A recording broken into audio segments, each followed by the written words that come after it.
Libo. This episode contains descriptions of sexual and emotional abuse. Please take care while listening. My grandfather was Jewish, so I always knew that I had a right to Israeli citizenship, but I only obtained that citizenship in 2022. Boris Meerson is also part Jewish, and he has had his Israeli citizenship for many years now. Boris visited Israel frequently when he was a teacher at School 57. His mother lived here, so he would visit her, and sometimes he would bring his students along with him. From Libo, you're listening to The Adults in the Room. My name is Nastya Krasilnikova. This is episode 6, The Survivor's Career.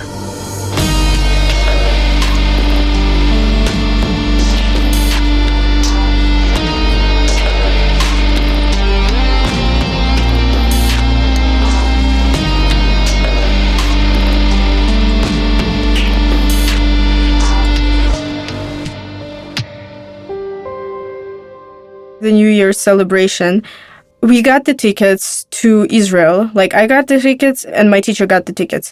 And supposedly we were going separately, but we also got the tickets on the same dates, on the same flight. And Meerson told me to put on a show of, like, being surprised that we got the same tickets. Rebecca Gershovich was still a schoolgirl in 2015 when she came to Israel with Boris.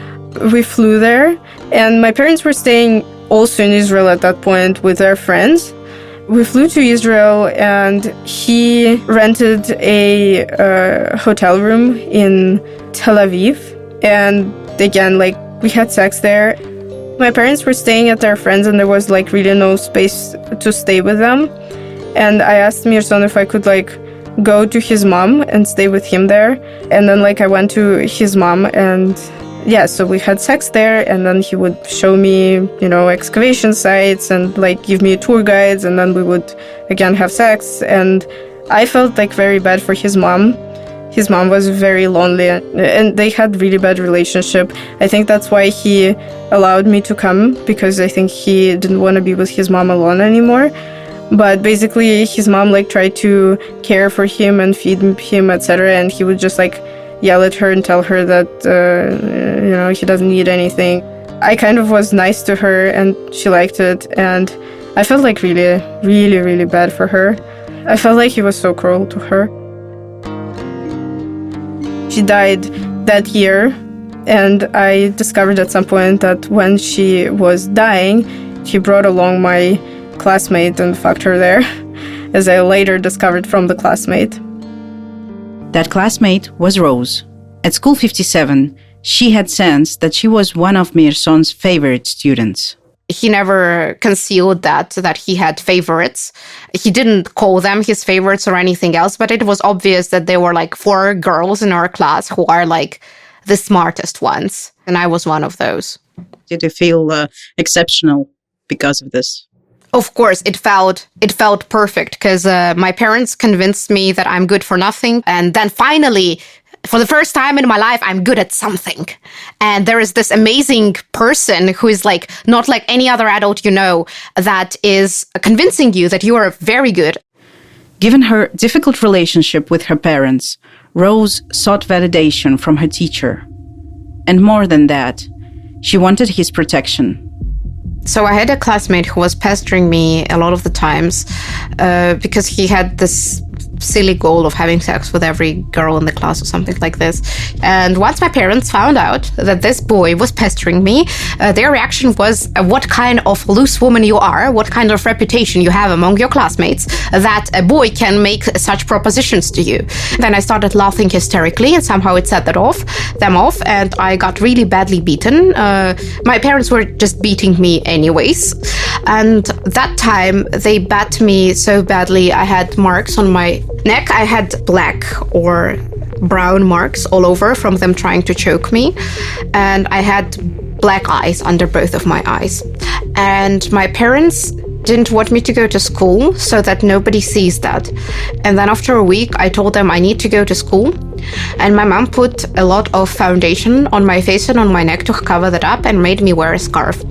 The day Rose returned to school, she talked to Boris Meerson at his desk. And I was just telling him something really, like, innocent, something really mundane, but I wanted him to look at my neck and I wanted him to look at my face and to realize that something is wrong. I wanted him to notice and I wanted him to do something.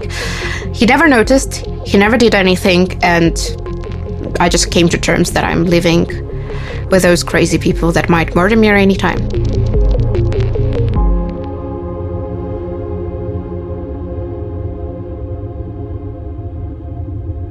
When I finished my last year at school, I felt like completely lost, and I felt like it's an end of an era. And also my parents were going through like a very painful stage of their divorce. They were driving me crazy at this moment. So I write to him. It was, I think, maybe in May or maybe in June. He was looking after his mother, who was dying at the moment, and he invited me to visit him, and that's how it started. How did he explain actually this kind of invitation? It doesn't sound like some circumstances you would love to go to a foreign country, to a guy who is your teacher at the time when his mother is dying. That sounds crazy. I know this whole story sounds crazy, but it actually was, because my parents are even crazier than I describe them. The thing is that I knew that he was liking me at the moment, or at least I had a suspicion, but I didn't have it confirmed. I caught his him looking at me a certain way sometimes. He was complimenting me, like in this silly conversation that I had with him, telling him that my parents are driving me crazy and I want to get away. I was like, he told me that I have something flirty in a sense, like, oh, you have so many positive qualities, haha. And obviously he meant it in a sexual way. To answer your question directly, I was like, oh, what are we going to do? Like, why are you inviting me? And he was like, we are going to listen to 16th century lute music at my place. And I'm like, great. And I realized that many years later, when I was watching this movie, that is a Russian comedy by Quartet E, What Do Men Talk Of, that it was a joke from there. Ну, когда я ей говорю, поехали ко мне, а она мне, зачем? Я говорю, поехали ко мне, у меня дома прекрасная коллекция лютневой музыки 16 века. It is a joke that a guy who wants a lady to have sex with him tells her, like, oh, then I tell her, let's go to my place. And she's like, what are we going to do there? And I was like, listen to 16th century lute music, haha. But yeah, at that moment, I think I developed a massive crush on him, and I didn't quite believe 100% until I saw it with my own eyes that he was also into me, but he was, and so I decided to go because I felt like it would be a good alternative to living with my parents the whole summer. I also felt, and this will sound crazy as well, but bear in mind that I was 17 years old at the moment, I literally thought that I'm like one of the ugliest people in the world and that nobody will ever have sex with me, and this is my only chance. Rose was not wrong about Boris being interested in her. Here is Alice, another classmate of Rebecca and Rose. In episode 4, she told us that Boris abused her throughout her 11th grade. Meerson usually, after started to have sex with one person, he tried to make this person kind of person who can invite other persons to this process. Make this like cruel chain of violence. And he said like several times that I can invite maybe my friends, etc., etc. Several survivors told me about Boris trying to persuade them to groom their friends into a sexual relationship with him. This is how Alice remembers her prom. So during prom, I met with Meerson, and he was like, I'm kind of interested in one person from your class. I'm interested like in Rose. Should we do something with this person?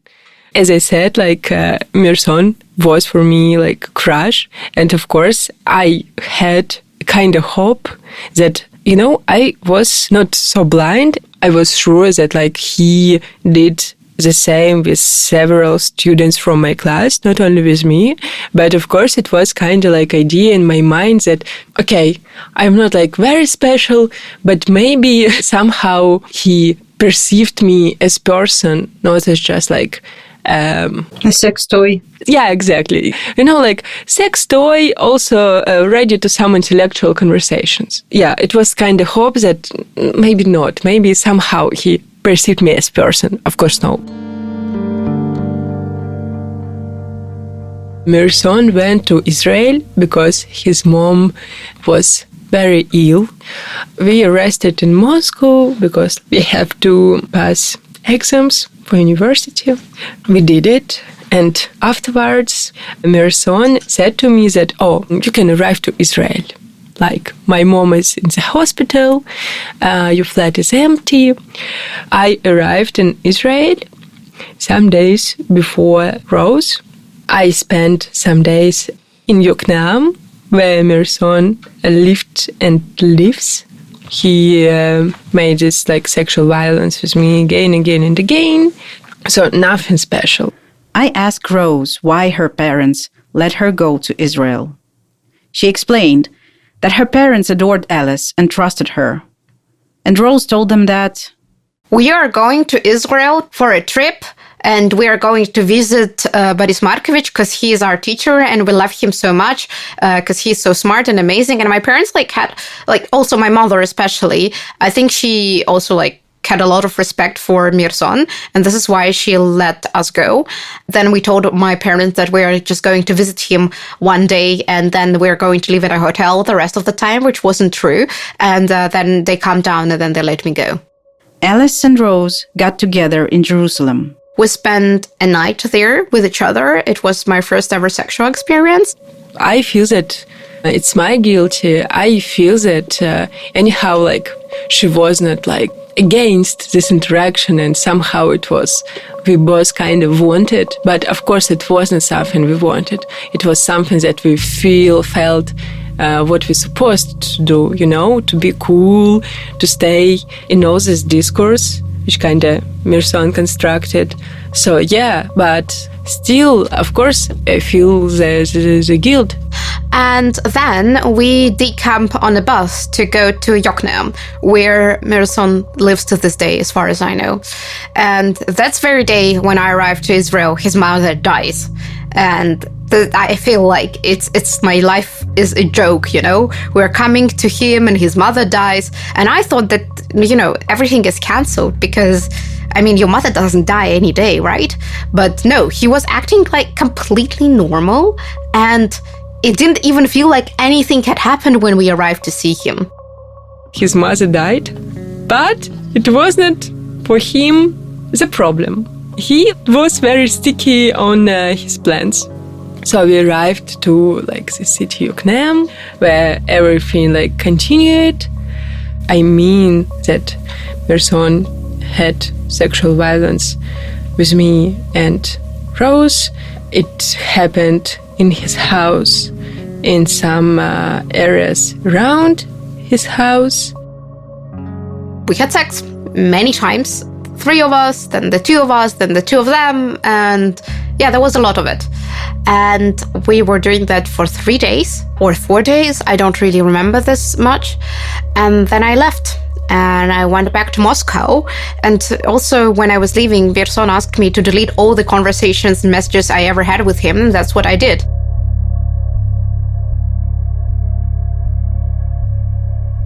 As far as I remember, your parents found out about you having sex with him. Can you tell me more about it?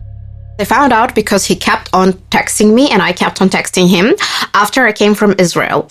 And we were meeting, we were having sex in hotels in Moscow, which, by the way, he was paying for.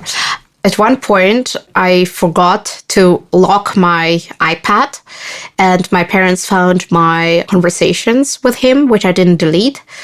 And I think they became furious with me because then I was their property spoiled, you know what I mean? Because they couldn't market me as well as they would like to in the bridal market or whatever, because they wanted me to get married to a good boy from a good family and whatever not. And you had to be a virgin for getting married. Absolutely. So what they did is they called him on the very day they found out, and they threatened to tell the police. I know that he said something in the line, I don't know what you're talking about.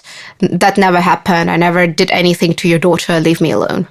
So Rose's parents left him alone. One day, I blocked Meerson everywhere, but also I had the conversation with him. The conversation was like, I really wanted him to understand what he did. So I called him and I was like, okay, do you have any idea of understanding what you did, that it was not like, okay, and everybody is so damaged, and like any sign of like, yes, I started to understand my guilt. Of course, it didn't happen. The one thing he said was like, oh, but please don't try it on Facebook. And I was like, haha. And afterwards I blocked him everywhere. Both Rose and Alice were 17 when they spent time with Boris in Israel. The age of consent in Israel is 16, but it's 18 if the adult is in a position of trust over the minor. A teacher, for example, cannot have a sexual relationship with a 16 or 17-year-old student in their care. Boris lives in Yokneam Illit. It is a small town in the north of Israel, not far from the city of Haifa. In the summer of 2016, when the scandal happened, Boris Meerson was in his late mother's apartment with Masha Nemzer. Yegor and Rebecca came forward with their stories around this time. We very much on purpose chose the end of July as the date of visiting the school board, because we knew that Boris was in Israel. We did not know what will happen, of course, but first of all, we thought that's better for my and Rivka's safety, which was true. And secondly, we just thought, you don't know what's going to happen. It's good he's already there. Subconsciously, of course, what we meant was that if things get out of control, he will not be brought to the Russian jail. That desire to avoid responsibility for putting a man in a Russian jail is something I heard a lot during my investigation. I think it's a very intelligentsia feeling to have. But in the years since, Yegor's and Rebecca's minds have changed. More on that later in the podcast. That September, Russian authorities started a criminal case against Boris and Masha. The pair stayed in Israel. Boris was placed on the federal wanted list in January 2017, and I think 5 days later, he was ordered to be placed on international wanted list, specifically in Israel and all other states that are parties to the Interpol. And whether that actually happened remains unclear. And later in January, he was detained in absentia by court in Moscow, and he lost his appeal in February. As far as I'm aware, Boris hasn't been back to Russia since. Well, so in Israel, we have a system that protects Israeli residents from being prosecuted outside Israel. This is Michael Sfard, an Israeli lawyer and an expert in international human rights law. And of course, Israelis have a right to remain in their country unless they go through a legal process of extradition. So the fact that someone is on the Interpol wanted list is not enough for the Israeli authorities to hand him over to the authorities of a different country. The Israeli law enforcement authorities, meaning the Attorney General, the prosecution, and the police, can initiate a procedure for extraditing someone who's in Israel. And there are two types of extradition. One is an extradition to a country that has a general treaty with Israel. As far as I know, Israel does not have an extradition treaty with the Russian Federation. If there is none, then an ad hoc treaty has to be signed that deals with a specific extradition. And the Israeli court will have to examine many issues to make sure the extradition meets many criteria and is not abused for example, political purposes. The State of Israel protects its citizens from being persecuted for political reasons in their homeland. And Boris surely knew that when 2 years after his forced relocation to Israel, he got a call from a local journalist.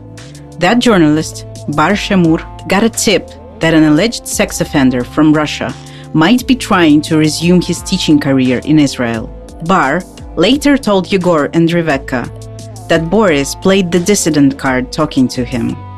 Apparently, Boris told Bar that stories about his alleged abuse in Russia were a part of a political campaign against him. I find this amusing. Russia under Putin is famous for repressions against people who oppose the regime. Journalists, politicians, and public figures get years of jail time for criticizing Russia's government. But as far as I know, Boris was none of those things.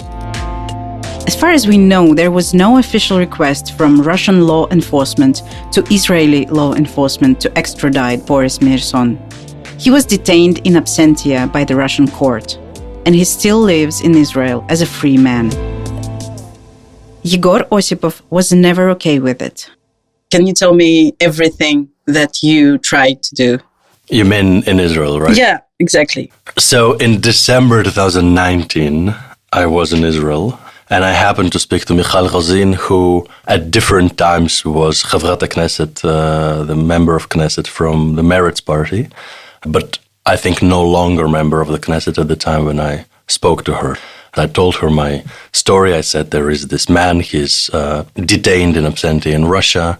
This was a big case of sexual abuse back in Moscow, and he lives freely in Yokneam. What can be done? Well, she said that basically not much. If there were no crimes against me in Israel, then I can't report. But otherwise, there is a 20-year statute of limitation which begins on the 18th birthday, and you can use as proof diary entries, messages, recollections to friends, psychotherapist testimonies, etc.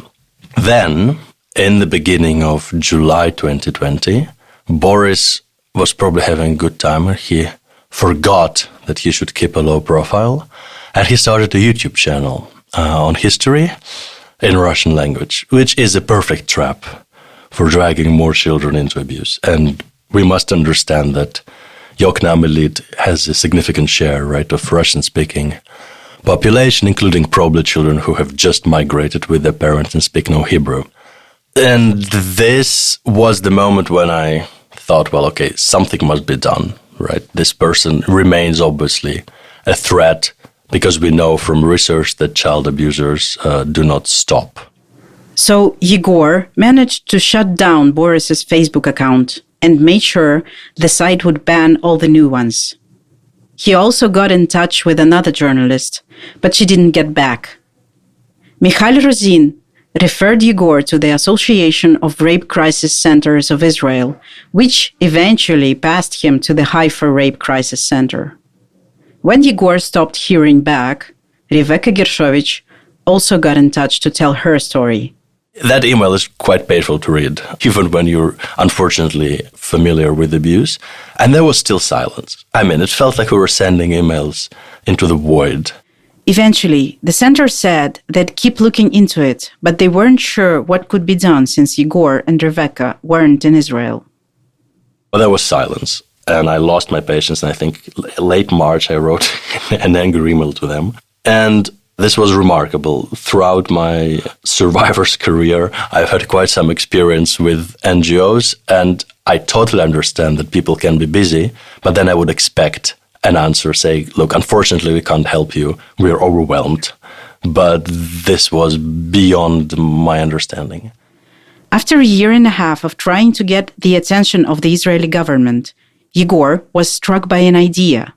I realized that I was probably asking the wrong thing, right? The question regarding me was very broad. It was not even about me, right? It was about what can be done to bring the attention to this man who we know is detained in another country. This, legally speaking, this is a very vague thing. So then I realized that I should be asking something else. At some point, Boris would have made Aliyah, meaning emigrated to Israel. So Boris did his Aliyah, I assume, in 2014 or 15. I do not know what exactly he was asked during the consular procedure, but in the past, the person applying for Aliyah had to sign a paper in which he would, among other things, say that he did not commit a criminal offense. If Boris was asked to sign such a statement, then he lied. Because in my case, it was what's called the strict liability offense. I was under 16, which is below the age of consent, and your mens rea, your guilty mind, is irrelevant because he knew certainly, as my teacher, that I was 15. And importantly, we're not talking about conviction for criminal offense, but about criminal offense itself. So there is some case law in Israel, like in 1962, Bagatz, the Supreme Court, heard a case of Gold versus Ministry of Interior, which, among other things, decided that there was no requirement that the criminal past be proven specifically through conviction. So if Boris was asked whether he committed a criminal offense, then he lied, and his citizenship must be revoked, right? The Minister of Interior should apply to the Court of Administrative Affairs, and this would be the right thing to do also in light of the law of return, right, which restricts the immigration of criminals for the purpose of protecting the Israeli public. So after I realized this, in April 21, I contacted several criminal attorneys. I went on the U.S. Embassy to Israel website and looked through the list of English-speaking attorneys practicing criminal law, and I wrote to all of them. And two responded. One was Laura Bechor. She was quite compassionate, but said she did not handle such cases and she doesn't know who to refer me to, which I think is unfortunately telling. And she told me that one can actually file a report with the police from abroad, which is true if you have a Teudat Zehut, if you have an Israeli national ID, and you have an Israeli national ID number. If you don't, you cannot do this. So what I did, I filled out a usual police online form. So the police told me, well, you should come to Israel, or you can go to the nearest police station at your place of residence and file a complaint there, which, is a dead end for any investigation. Then the second lawyer who responded to me was Michael Sfard. That's the same Michael Sfard we heard from earlier in the episode. Quite a famous Israeli human rights lawyer, and it also came down to two things: that those who abused should file a complaint in Israel, and that the nationality question is pretty hard. Well, it might be hard, but it is still the right thing to do. Around that time, in my journalistic capacity, I sent emails to the press offices of Israeli embassies in The Hague, which is where I lived, in Moscow, and to the consulate in Los Angeles, which is where Rivka lived, and to the representative of Ministry of National Security at the Moscow embassy as well. I wrote that I became aware that a sex offender of minors is attempting to resume educational activities, but I never got a response. I also, at some point in 21, I contacted the City Hall of Yokneam. I could not find that email, so I assume it was via a form on their website. And in December 21, I also sent a query to the head of the Special Committee for the Rights of Child in Knesset, which was Ayman Odeh. I also contacted Michal Rosin once again. I received no response for both.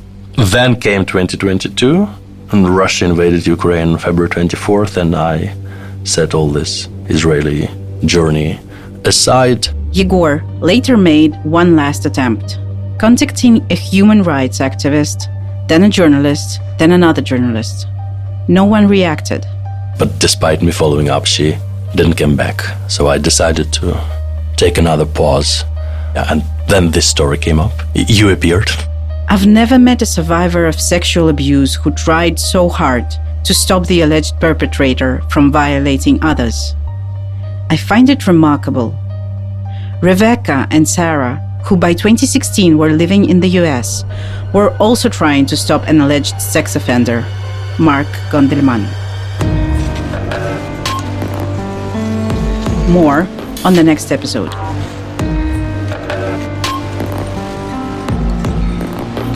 The Adults in the Room is produced by Libo Studio. All episodes are out now, so you can play the next one right away.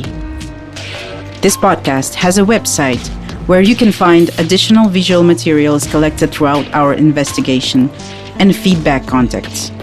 The link is in the description box. This show is hosted, reported, and written by me, Nastya Krasilnikova. A huge thank you to my colleagues, researcher and fact-checker Vika Labanova, producers and editors Nastya Medvedeva, Sam Colbert, and Dasha Cherkudinova, composer and sound designer Ildar Fattahov, and the head of Libo, Lika Kremer. Legal support provided by Michael Sfard and Alon Sapir from Michael Sfard Law Office, and Sergei Markov, managing partner of the law firm Markov and Mandaninov. Thank you for listening.